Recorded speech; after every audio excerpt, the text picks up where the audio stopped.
नमस्कार, स्वागत है आपका। आप देख रहे हैं इंडिया न्यूज। मैं हूं आपके साथ सोनाली तोमर और अब रुक कर लेते हैं फटाफट खबरों की ओर। इंदौर के सांवेर दौरे पर रहेंगे सीएम शिवराज। फसल बीमा पॉलिसी वितरण अभियान का करेंगे शुभारंभ।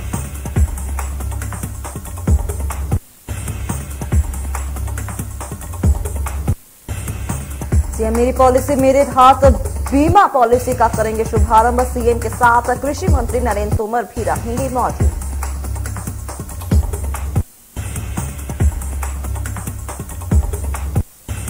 सीएम शिवराज के ताबड़तोड़ दौरे, विदिशा भी जाएंगे सीएम शिवराज। स्थानीय कार्यक्रमों में भी हिस्सा लेंगे सीएम।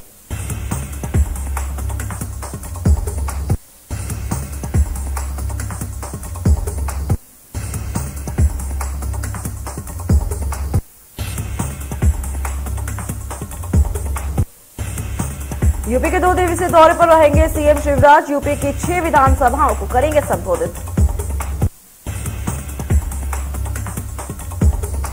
27 को घोसी और सिकंदरपुर विधानसभा में करेंगे जनसभा। 28 को जखनिया, मुंगरा, बादशाहपुर और यहां पर संबोधित करेंगे। रायपुर में कांग्रेस की बड़ी बैठक। आज कांग्रेस के प्रदेश निर्वाचन अधिकारी लेंगे बैठक।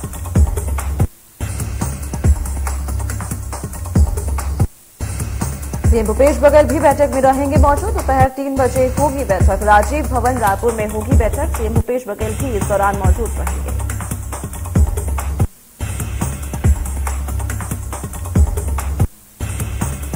यूक्रेन के मामले पर मध्य प्रदेश गृह मंत्री नरोत्तम मिश्रा ने बयान देते हुए कहा कि जो भी छात्र वहां से आना चाहते हैं उन्हें लाने का प्रयास किया जा रहा है।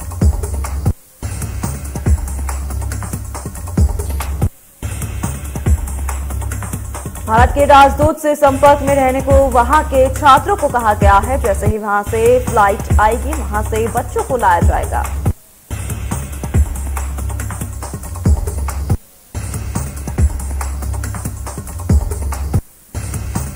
जबलपुर में प्रभारी मंत्री गोपाल भार्गव का आगमन। स्थानीय कार्यक्रमों में शामिल होगा। कार्यकर्ताओं से मुलाकात भी करेंगे।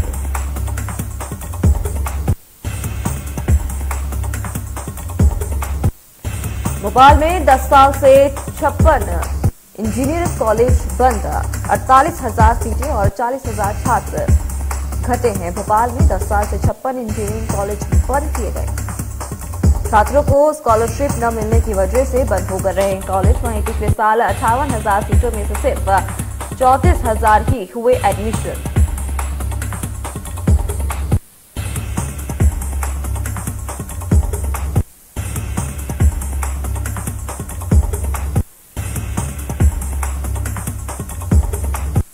एमपी में सरकारी विभाग अब बिजली बिल चुकाने के लिए लेगा कर्ज। सरकार देगी कर्ज की गारंटी।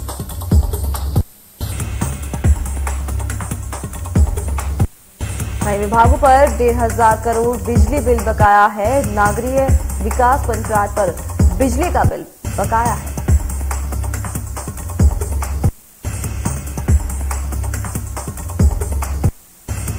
यूक्रेन भी पलटवार के मूड में है। लिहाजा यूक्रेन की सेना ने दावा किया है कि उनसे पेरापोर्ट्स के साथ रूसी सैन्य परिवहन विभाग को मार गिराया है।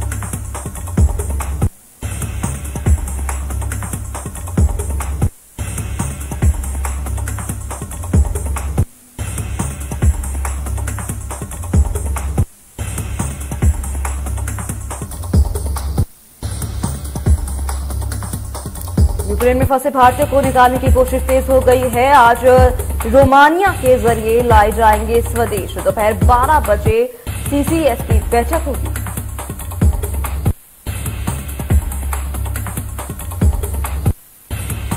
युद्ध के बीच यूक्रेन में फंसे राजस्थान के सैकड़ों छात्र। भारत सरकार छात्रों को लाने की कर रही कोशिश।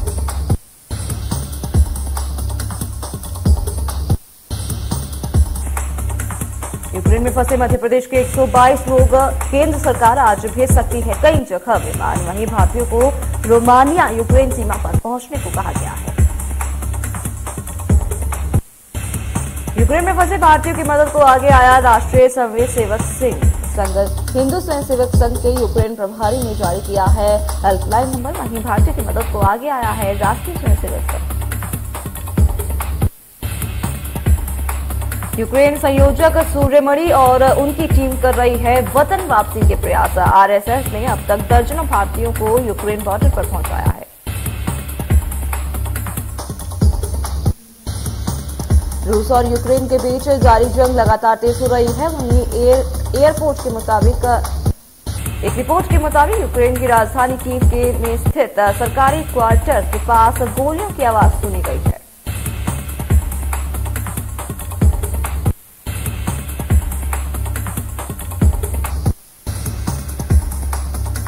यूक्रेन की सेना का कहना है कि रूसी बलों को कीव से 3 मील की दूर रखा गया है। हमले के लिए वे लोग यूक्रेन की राजधानी की ओर बढ़ रहे हैं। यूक्रेन ने अब रूसी मिलिट्री प्लेन मार गिराने के बाद दोबारा दावा किया है। यूक्रेन की सेना ने कहा कि 25 फरवरी को कीव में 60 रूसी सैनिकों को मार गिराया है।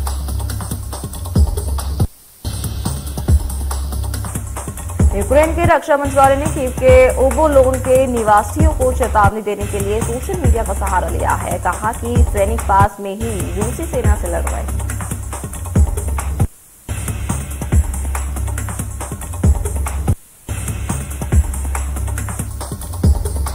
यूक्रेन के राष्ट्रपति वोलोदिमीर जेलेंस्की ने अमेरिकी राष्ट्रपति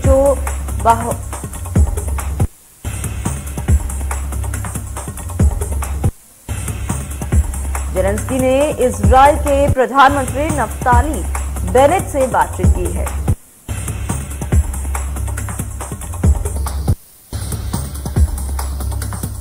रूस ने यूक्रेन के सामने बातचीत का प्रस्ताव रख दिया है। कहा कि अगर यूक्रेन के सैनिक अपने हथियार डाल देंगे तो फिर बातचीत की जा सकती है।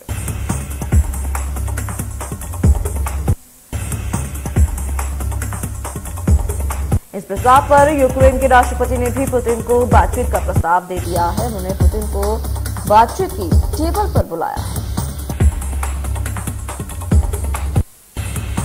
इसी बीच बाइडेन ने रूस के 4 बड़े बैंकों पर प्रतिबंध के साथ कई दूसरे आर्थिक पाबंदियों का भी ऐलान किया है।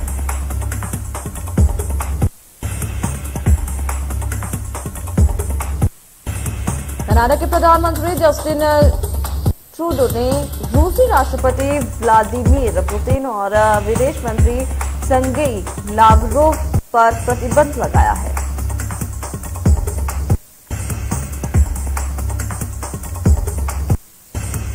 यूक्रेन में फंसे करीब 16,000 भारतीयों की सुरक्षा को लेकर हर कोई चिंतित है। यूक्रेन पर रूस के हमले जारी हैं। ऐसे में वहां मौजूद भारतीय छात्र सुरंग में रहकर अपनी जान बचा रहे हैं।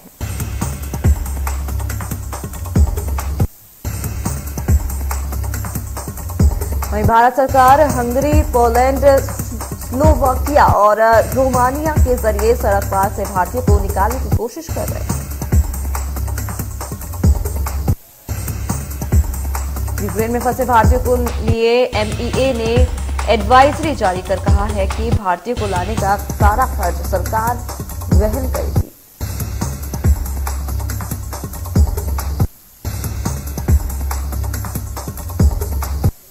बड़ौदा बाजार की बेटी मुस्कान ध्रुव यूक्रेन के जे फोजिया यूनिवर्सिटी में एमबीबीएस मेडिकल की पढ़ाई के लिए यूक्रेन गई थी। इस वक्त हालात को देखकर उसके माता पिता बहुत खुश थे।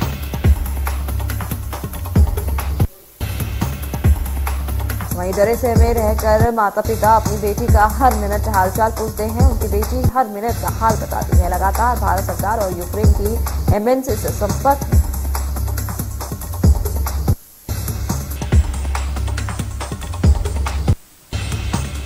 मुस्कान की फ्लाइट थी, लेकिन फ्लाइट को रद्द कर दिया गया है, इसलिए चिंता बढ़ गई है। मुस्कान के माता पिता भारत सरकार और छत्तीसगढ़ सरकार से अनुरोध किया है कि उनकी बेटी को जल्द से जल्द भारत वापस लाया जाए।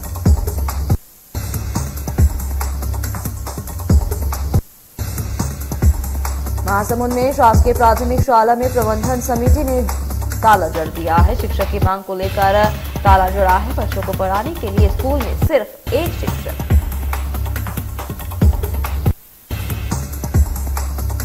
वहीं 4 महीने से शिक्षक की मांग करते आ रहे हैं ग्रामवासी। वहीं तालाबंदी के बाद ब्लॉक शिक्षा अधिकारी और पुलिस मौके पर पहुंची।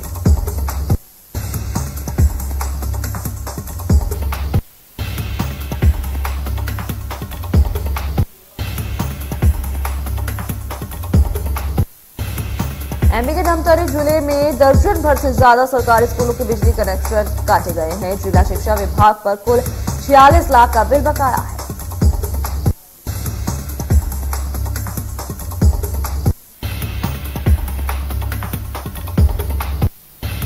जानिए, चंपा के राइस मिल में भीषण आग लग गई है। 80,000 बारदाना जलकर राख हो गया है। राइस मिल के मालिक को करोड़ों का नुकसान भी हुआ है। छत्तीसगढ़ में 2 मार्च से आयोजित होगी 10वीं और 12वीं की बोर्ड परीक्षा। केंद्राध्यक्षों को बांटी गई गोपनीय सामग्री। जिले में बनाए गए 113 परीक्षा केंद्र। ग्वालियर में मादक पदार्थों के खिलाफ अभियान चलाया जा रहा है। पुलिस और क्राइम ब्रांच की टीम ने मिलकर 124 ग्राम स्मैक और के साथ तस्कर को भी गिरफ्तार कर लिया है।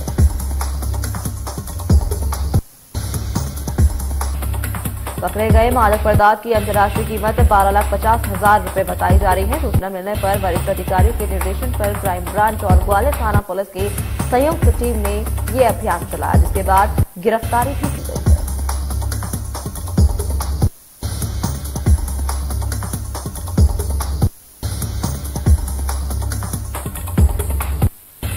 शिवपुरी जिले के जिला चिकित्सालय में मोटरसाइकिल से डॉक्टर के चैम्बर में घुसा मरीज। वही सोशल मीडिया पर वही वीडियो खूब वायरल हो रहा है।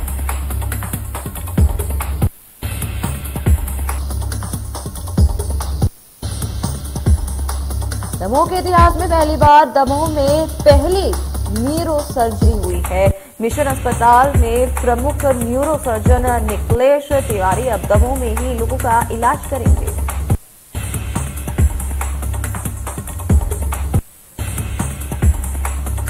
बजट में स्वास्थ्य क्षेत्र के लिए किए गए प्रस्तावों पर एक वेबिनार का पीएम मोदी उद्घाटन करेंगे। स्वास्थ्य मंत्रालय के प्रख्यात विशेषज्ञ के साथ पैनल चर्चा भी होगी। आज के वेबिनार में डिजिटल मिशन और ई संजीवनी और फेमिनिन मेंटल हेल्थ प्रोग्राम विषय पर भी चर्चा की जाएगी। साथ ही पीएम आज defence call to action webinar को भी संबोधित करेंगे। साथ ही रक्षा मंत्रालय ने इसकी जानकारी दी है। वेबिनार में रक्षा मंत्रालय, रक्षा उद्योग, स्टार्टअप और शिक्षा जगत के प्रख्यात वक्ताओं और विशेषज्ञों के साथ भी चर्चा की जाएगी। वेबिनार में 4 विषयों पर ब्रेकआउट सत्र होंगे। घरेलू उपयोग के अवसरों और चुनौतियों के लिए भी इस दौरान चर्चा की जाएगी।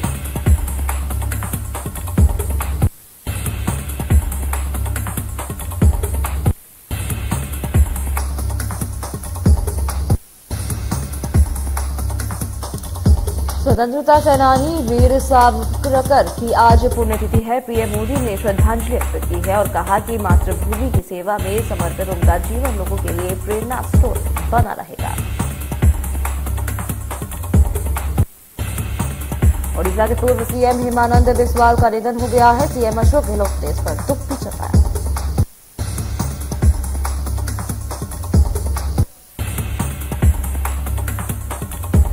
कल 5वें चरण के लिए 12 जिलों की 100 सीटों पर मतदान होगा। पोलिंग बूथ पर आज पोलिंग पार्टियां रवाना होंगी।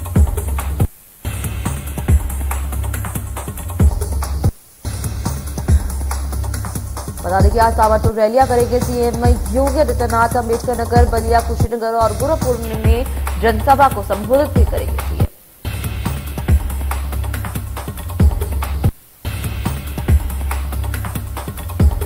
आज गोरखपुर के चुनावी मैदान में उतरेंगे सियासी दिग्गज। सीएम योगी आदित्यनाथ के साथ साथ अखिलेश यादव भी गोरखपुर में करेंगे जनसभा।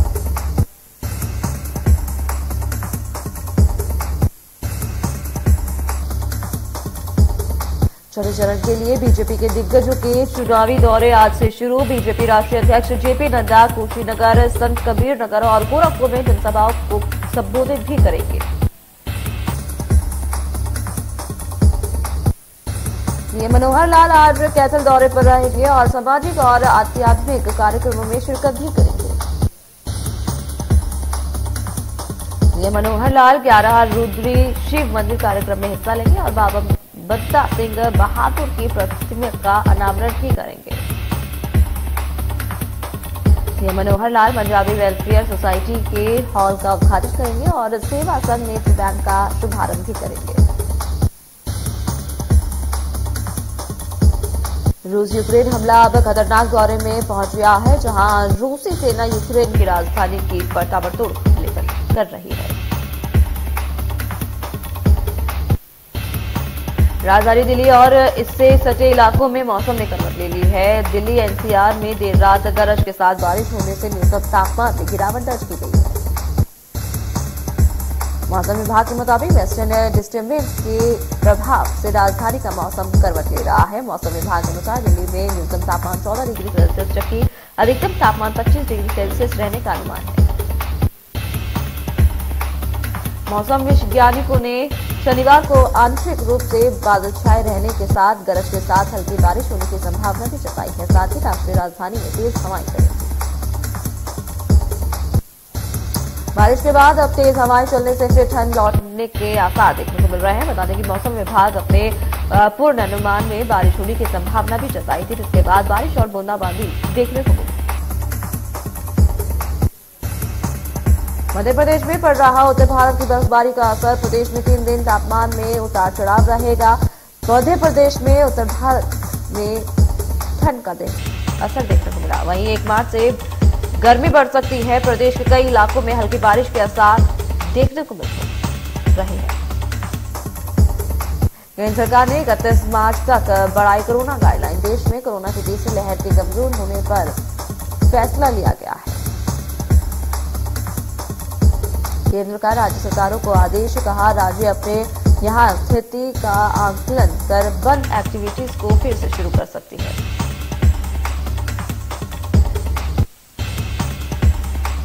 कोरोना के मामले में तेजी से कमी आने के बाद राजधानी दिल्ली में नाइट कर्फ्यू हटा दिया गया है। 28 फरवरी से नहीं लगाया जाएगा नाइट कर्फ्यू।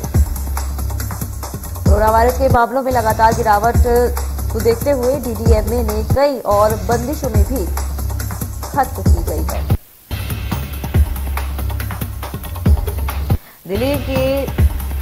दिल्ली में मास्क न पहनने पर जुर्माने की राशि भी घटा दी है। जुर्माना 2000 से घटाकर 500 रुपए तक कर दिया गया है। दिल्ली आपदा प्रबंधन प्राधिकरण की बैठक में शामिल होने के बाद सीएम अरविंद केजरीवाल ने फैसला लिया है। उपराज्यपाल अनिल बैजल की अध्यक्षता में डीडीएमए की बैठक हुई है। कोरोना के मामलों पर बोले अरविंद केजरीवाल, कहा अब कोरोना नियंत्रण में है, अब दिल्ली में सब कुछ खुलना चाहिए। दिल्ली में पिछले 24 घंटे में कोरोना के 556 नए मामले सामने आए हैं। संक्रमण दर 1.10% पहुंच गया है। छत्तीसगढ़ में कोरोना के 216 नए मामले सामने आए। पिछले 24 घंटे में 315 मरीज स्वस्थ होकर अपने घर लौटे। वहीं एक मरीज की उपचार के दौरान मौत हो गई। प्रदेश में 24,333 लोगों की जांच की गई है। पिछले 24 घंटे में केरल में कोविड के 3,581 नए मामले सामने आए हैं। वहीं 7,000 से ज्यादा डिस्चार्ज होकर अपने घर लौटे। दिल्ली में 407 नए कोविड मामले सामने आए हैं। 2 लोगों की मौत भी हो गई है। वहीं सक्रिय मामलों की संख्या 2000 के पार। मिजोरम में कोरोना वायरस के 907 नए मामले सामने आए हैं और कोरोना की एक भी मौत नहीं।